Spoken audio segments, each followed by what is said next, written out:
आज आपके समक्ष बैठा हूँ क्राइम ब्रांच के 3 अच्छे काम लेके।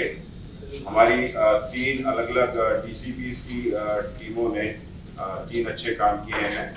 पहला अच्छा काम डीसीपी विक्रम जो लीड करते हैं हमारी एक रीजन को क्राइम ब्रांच की, उसमें उनके साथ एसीपी रोहताश जो हमारी ER1 की टीम है वो सुपरवाइज करते हैं, और उनके साथ SI Sanjay, SI Governor Singh, ASI Ajay Kumar, head constable Mehtab Singh, head constable Ajay Mavi, head constable रे सिंह और हेड कांस्टेबल मोहित और कांस्टेबल दीपक, और इनको साथ में एसआई संजय तय कर रहे थे और इंस्पेक्टर गुरमीत की टीम इनको लीड कर रही थी।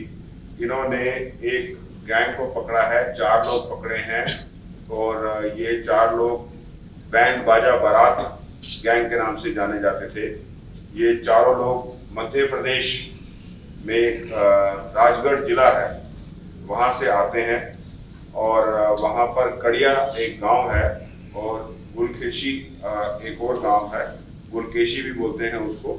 वहाँ से ये लोग आते हैं। इनका बड़ा ही यूनिक मोडस ऑपरेंडी है, और आप हैरान होंगे कि ये लोग अपने गांव से दूसरों की फैमिली को ऑन कंट्रैक्ट अनुबंध पर लेकर आते थे।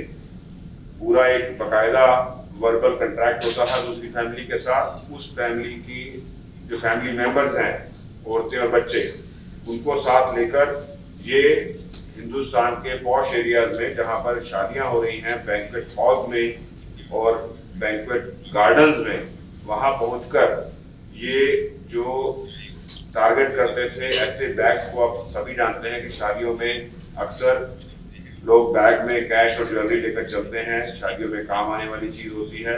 तो जैसे ही इनको कोई अनअटेंडेड या किसी के कोई ऐसा बैग दिखा और जरा सी किसी की नजर चूकी, तो ये लोग अपने साथ लाए हुए लेडीज को, इवन बच्चों को यूज करके बैग को वहां से चुपचाप गायब कर लेते थे।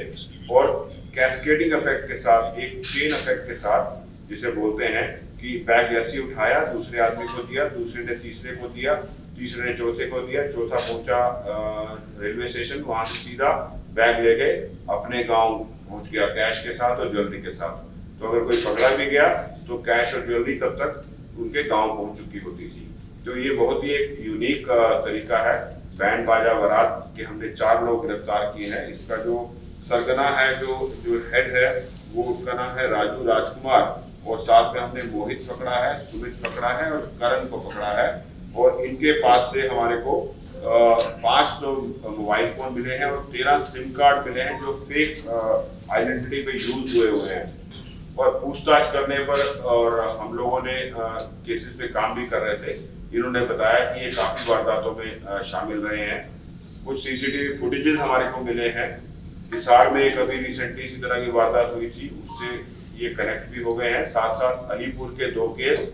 अलीपुर में हम सभी जानते हैं कि वहां पर शादियां होती हैं, बैंक्वेट गार्डन्स हैं, बैंक्वेट हॉल्स हैं, वहां पर ये लोग अपना क्रिमिनल एक्टिविटी करते थे। और साथ में मैदानगढ़ी जो पुलिस स्टेशन है, वहां भी इस तरह के केस दर्ज हैं।